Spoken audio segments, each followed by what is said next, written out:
Well, thank you so much, and it's just lovely to be doing this, Ben. It's lovely to be part of the Poesie app. It's something very special, I think. So I was thrilled when you decided to feature some. I think it's about 7 poems, isn't it, on the app? And that they're all poems out of my book Edge, which is that's oops, upside down, that book, um, published by Blood Axe, and they're all poems about things to do with cosmology, really, which is not where my poetry started. So, you know, you introduced me just now saying I write about the natural world and communities, and that's true. I live here on the Northumberland coast, and I've lived here in my grandparents' house, as it turns out, for more than 30 years in this village. And when I first came to live here, obviously with the sea outside my window, I wanted to write about the sea. And how did I do that? Well, I thought I need to talk to the people who know about the sea. You know, I need to go out to sea with them. So I went to started to talk to the fishing community here in the village. And at that time, this village, was quite a thriving little fishing community. It has a harbour, and there were about 3 or 4 boats in the harbour, all of them very small boats, just about 30-foot long, little open boats that went out for the day, fishing for crabs and lobsters, and then in the summertime for salmon. But all the people fishing from these boats were getting on in years, so they were all men, because on this coast women don't fish traditionally. And these old men were all in their 70s and 80s, and they were still going to sea, but they were getting on in years. And they all fished with very, very traditional methods. And as soon as I started to talk to them, I just realized they had so much to tell me, and I had so much to learn from them, because they were fishing in the way that their grandfather's generation had fished. Their boats now had engines in them rather than being sailing boats. But other than that, in many ways, their way of life hadn't changed for hundreds of years. And many of the things that they were doing, many of the species they were catching, the kinds of boats they were using were very, very old and traditional. So I wanted to learn about all of this, and really spent the next 10 years, as much as I could, just absorbing as much as they were prepared to share with me. And they were absolutely brilliant, you know, all of them. There were 2 main families, and they just accepted me and let me hang around the huts, learning about making gear and listening to their stories and learning all their knowledge and skills, and then, you know, going off on the boats with them, and in the summertime going to the salmon nets with them. And I had the most amazing few years doing that until until they passed away. So I was kind of really embedded in this community, and it was a magical, marvelous time. And I've been writing about it, or I wrote about it at that time, and then I've been writing about it on and off in different ways ever since. But I think what drew me to it so much was this sense of what we would now call sustainability, I think. And the old men would never have used that term, but because their fishing methods were so old and so unchanged, they were living proof that, you know, you carry on doing something for generation after generation. If it's still available and still there to fish, then you're doing something right. And I felt instinctively, it's become clearer to me over the years, I think, but I felt instinctively very drawn to this kind of economy and ecology, because this way of life was doing so little harm, in a sense, and was people were flourishing within it. People had lived a good life within it, and I was very drawn to that. And the old men were also very aware of what had gone wrong in their lifetimes, why things were changing, why industrialization, the new industrial methods in fishing were changing it. So all of that was a decade of my life, really, from my late 20s right up to my late 30s. Writing and learning about all of that. Now, just to make the connection with the book that features on the Poesie app, fast forward many years, I've been writing ever since, as you say, about place and about people's relation to nature in place, and why we are part of the natural world and not separate from it. And I think that's kind of the main thrust of my writing, if you like. And then about 10 years ago now, an old friend of mine who's a composer and an extraordinary person, really, a very inspirational person called Peter Zinoviev. He'd been retired for some years and he'd just come back into writing music. And I very much wanted to work with him because I'd known him for a number of years and was very interested in his work. And we had the opportunity to write a piece for the planetarium in Newcastle. And we could really do whatever we wanted in this commission. So we decided we would make it, it had to be about space. We decided we would make it about 4 moons in the solar system. And the 4 moons we chose, they're not entirely random, they are connected in the thought process. The 4 moons were the very fiery and volcanic and hostile moon of Jupiter, Io. Then 2 of Saturn's moons, tiny, tiny little frozen moon called Enceladus, a very interesting moon, Enceladus. And then a very large moon with a very strange sort of methane atmosphere called Titan.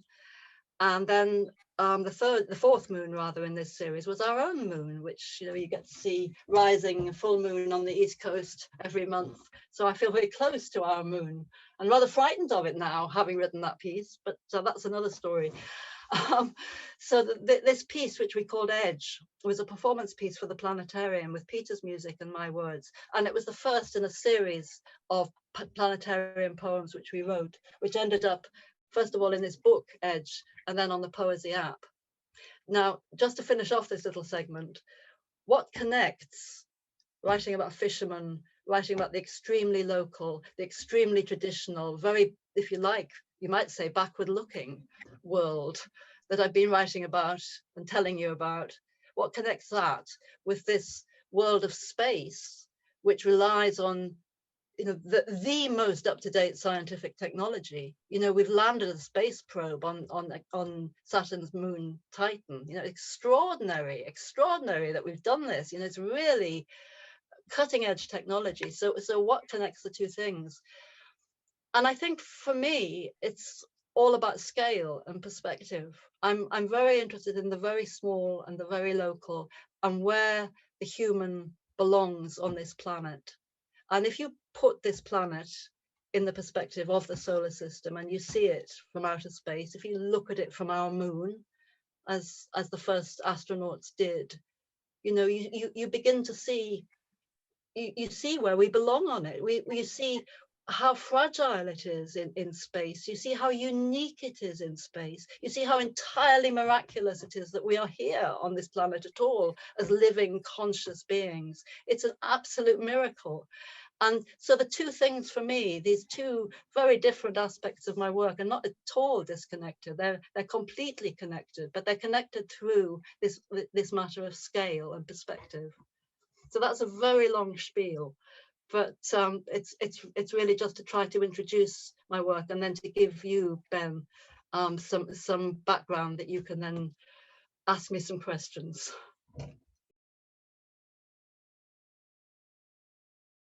There is still fishing on this coast. However, it has changed in the time that I've been here, in the last three or four decades. When I first came here, it was traditional wooden open boats called cobles.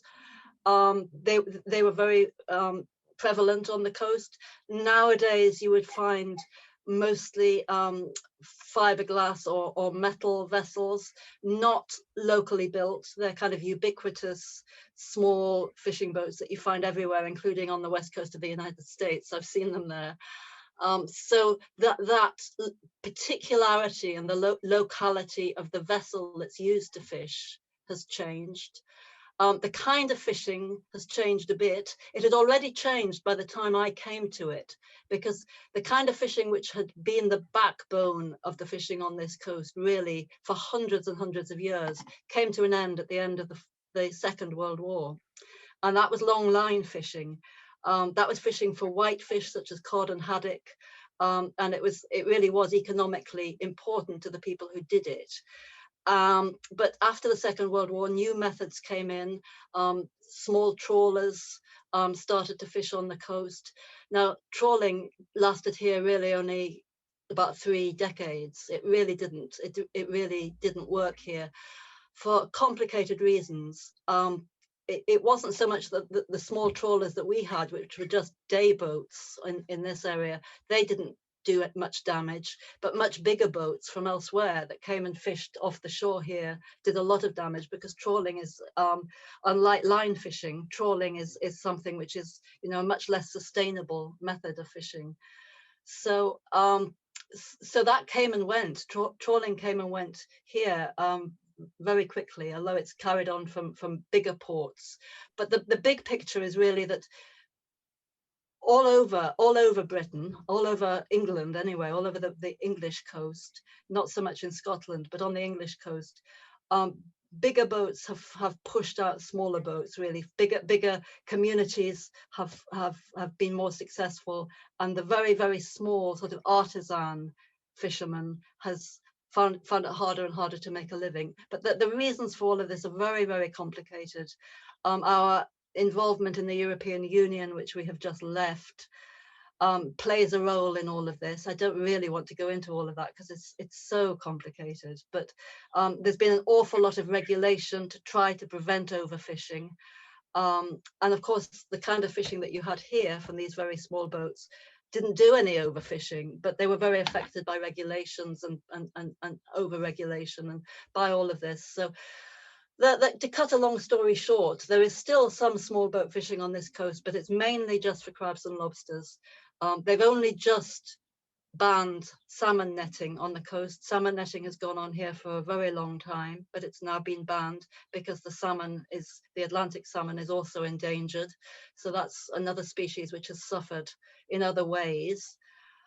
So some of that old traditional knowledge has been handed on, but really the fishing boats and fishermen now rely so much more on technology. So rather than needing to know the ground and visualize the ground in the way that the old men did, and having this very intimate relationship with the place and with the sea floor that they could kind of visualize in their heads, rather than having that, they now rely on very sophisticated electronic instruments, you know, echo sounders and navigators and computers, which can place and visualize the seabed in 3 dimensions. And that kind of technology means that I think that the relationship between people and place is really rather different now from how it was for the old men that I knew very well.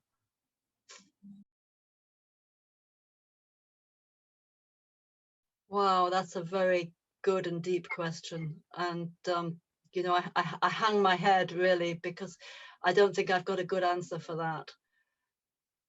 I mean, I think that any artist has a moral responsibility to tell the truth and to pursue the truth, whatever that means. I don't mean their truth, I mean the truth. You know, there are truths out there, and truth is very complicated.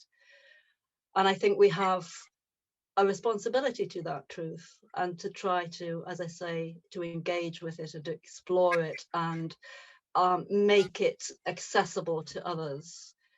So, you know, I try to do that in my work, but I think the sense of failure is very strong and becomes more strong as the years go on.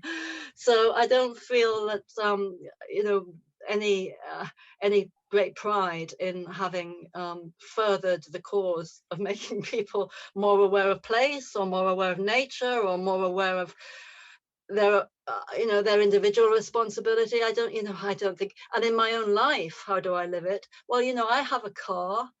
I use things that come in plastic packaging. I try not to, I try to live sustainably, but we're all of us implicated in this process of destroying our environment. We're all of us doing it, so I'm no better than the next person. So, I'm no person to preach. So that's my shameful answer to your question.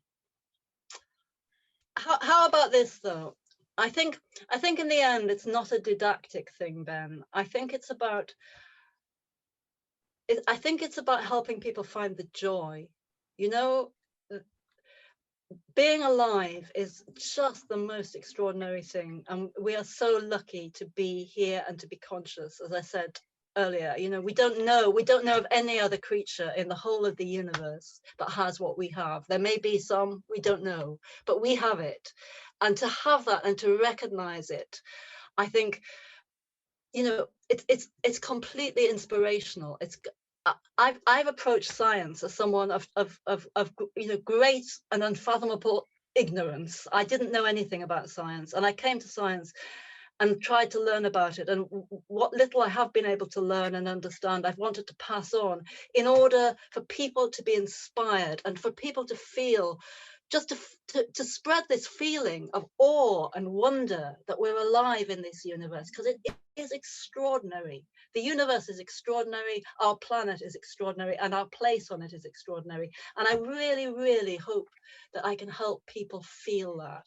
So, you know, if poetry can do anything, it can make people feel, and that's what I want to do and try to do. And I do find it particularly, you know, I go into schools and I sometimes do poetry readings and workshops in schools, and I find it children get it, children feel it. So I would like all of us to kind of hang on to that or rediscover that in ourselves and just rediscover that wonder, because if you just dwell intellectually on what we're doing to the planet, it's grim and it's ghastly and it's depressing. But beyond all of that, if we want to change it, it's not by banging on about what's depressing, it's about banging on about what's wonderful and to hold on to what's wonderful and find that. So that's, I suppose, the other half of the answer to your question.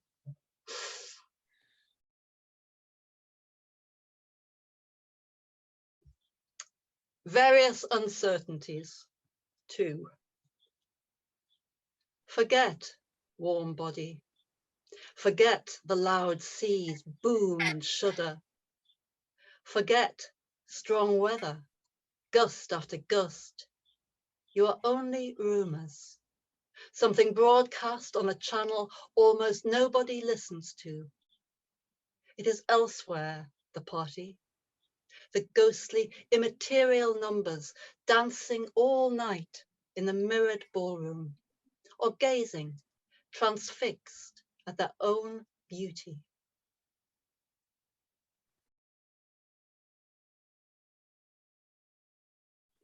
Well, you've put your finger on it, Ben. I mean, I'm not sure that I'm very articulate talking about it. I think what it means to me to try to reconcile them is to do my work. You know, when I was talking earlier about truth and saying that that was a very difficult concept, that's in a way what I'm talking about, these sort of irreconcilable points of view or perspectives. You know, that there is a reality out there of which we're only, you know, we're only cognizant of a very, very small part of it. We think that we think we know everything, and we know so little. And science shows us that, you know, we can only actually see with our physical eyes. We can only see a really narrow part of the electromagnetic wavelength. We can only see visible light, you know, and there's so much else out there. And so I think we have a kind of responsibility, to use a word that you brought up earlier. We have a responsibility to that which we can perceive with our physical senses. So that's the very small stuff that you're talking about, the very local. So we have to be attentive to that and listen to that and respectful of that. But we have also, you know, got to pursue these technologies that enable us to see far, far beyond what our senses can allow us to see, both in the very small and the very large. And in a way, that's what this poem is about, because it's dwelling on the very small. In fact, it's a poem about the quantum world and the way in which these mysterious processes, these mysterious fields, these presences enable reality to come into being, but we're, it's a kind of reality, a kind of truth that we're really grappling with, because we still don't fully understand it, and we miraculously have understood parts of it, and it seems to work. The standard model of physics seems to work, and we've found the missing piece. We've built a machine that's found the missing piece, something so tiny. We've discovered it. We built the biggest machine in the world, called the Large Hadron Collider, and it is indeed very large. And with that, we found this very, very tiny particle. And that's what's so astonishing about our species. We can do the small stuff and we can do the large stuff. And also that is something that gives me hope. We're talking about how depressing our situation is in relation to our planet, but we are, if nothing else, curious and inventive, and we find ways. So that gives me hope.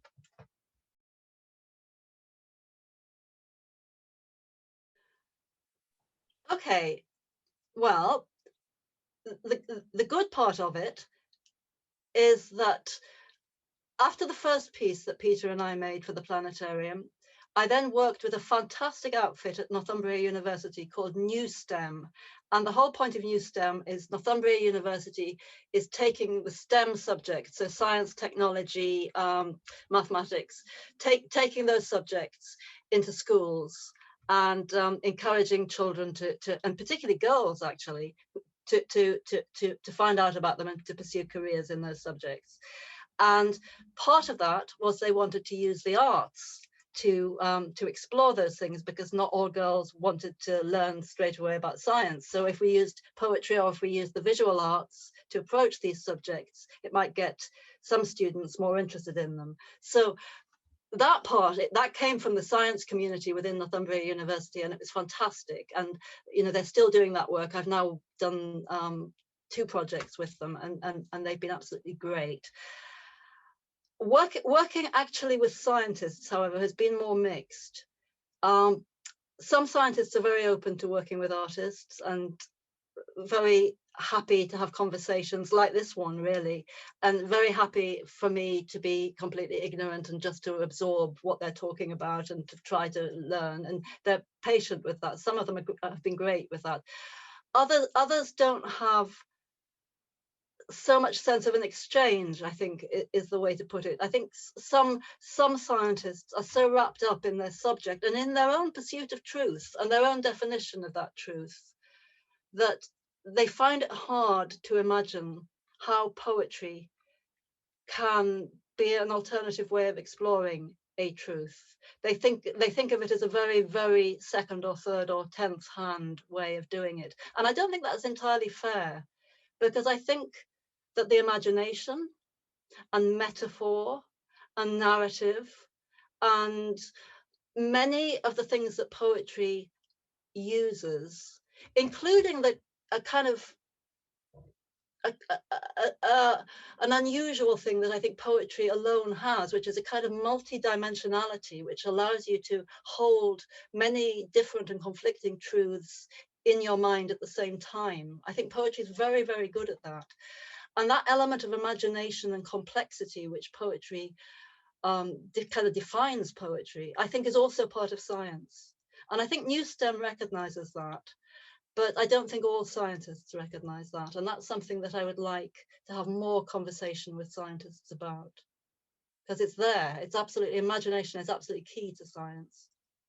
I mean, our culture in the West has this problem. It's very, very dualistic. And in my lifetime, I had to choose in school whether I was going to be an artist or a scientist at the age of about 12. And I think the American education system is a bit better. I think ours is a bit better now, but certainly in my generation, it was a choice you had to make. And it's such a false distinction. There aren't these 2 cultures. There's really only one culture, the human culture, But we've kind of forced it down a path which has made it made it unnecessarily difficult to see how these different languages are finding their way towards the same aims. have been involved for some years with a fantastic, very loose organization called New Networks for Nature, which is just really a kind of meeting of people who write about or are creators around the natural world. We meet together for a few days every year, and it's a very, very good talking shop about all of this, because the whole premise of New Networks for Nature is that there are things in this world of great value which politics and business don't put value on. You know, they're not, the economic value is not the only value, and I think that message is being more heard now than it was when New Networks started. Actually, I think a younger generation really feels that, and that's very encouraging, because it needs to be said. You know, as human beings, our culture, it's not separate from the natural world. Whether our culture is arts or sciences, our culture, what we create, that is our fluorescence in the natural world. That's our human nature, is to create and to be creative in science and arts. And you know, that connection between human beings and nature through what we create is, you know, it is something of immense value, but it's not something which is always valued in the way it should be.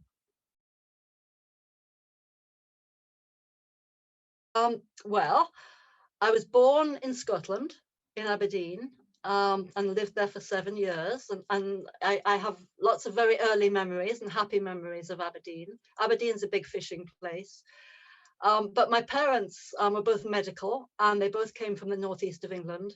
And so when my father was able to get a job back in what was home to him in the northeast, they moved back down to County Durham, and I grew up there. I grew up just outside of a steel town called Consett, which was quite a sort of, again, a dualistic experience, because Consett was a place of heavy industry and quite a lot of pollution. All the red dust used to come off the steelworks, but it was set in very lovely countryside. So I had the experience both of this rather hard-edged town, and then this beautiful, rather old English countryside. Then when I was 18, I went to university, and I was very lucky that I got a place at Cambridge. So I had the most marvelous time there, and I was 3 years in Cambridge. And then after the end of those 3 years, again, I was very, very lucky, and I got a fellowship to the United States, actually to study creative writing, so to do some writing in the States. And it was a traveling fellowship called a Harkness Fellowship.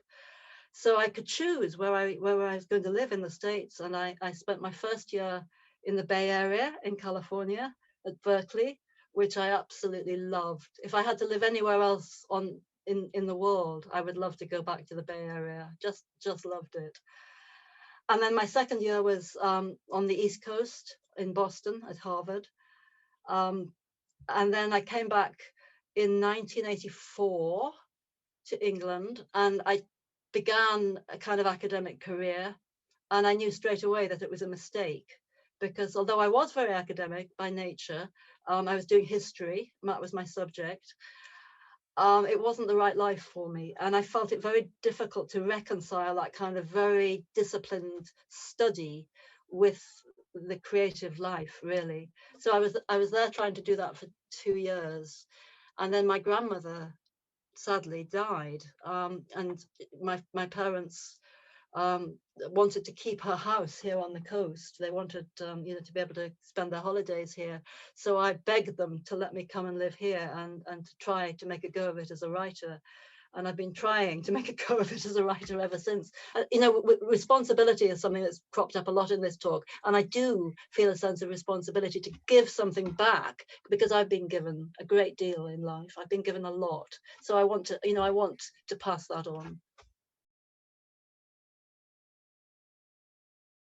I'll just say a little bit about it. It's about that phenomenon that you get In the north, in the high northern latitudes, you can see in the wintertime very often bright lights at night, which are caused by the particles from the solar wind entering the Earth's magnetic field.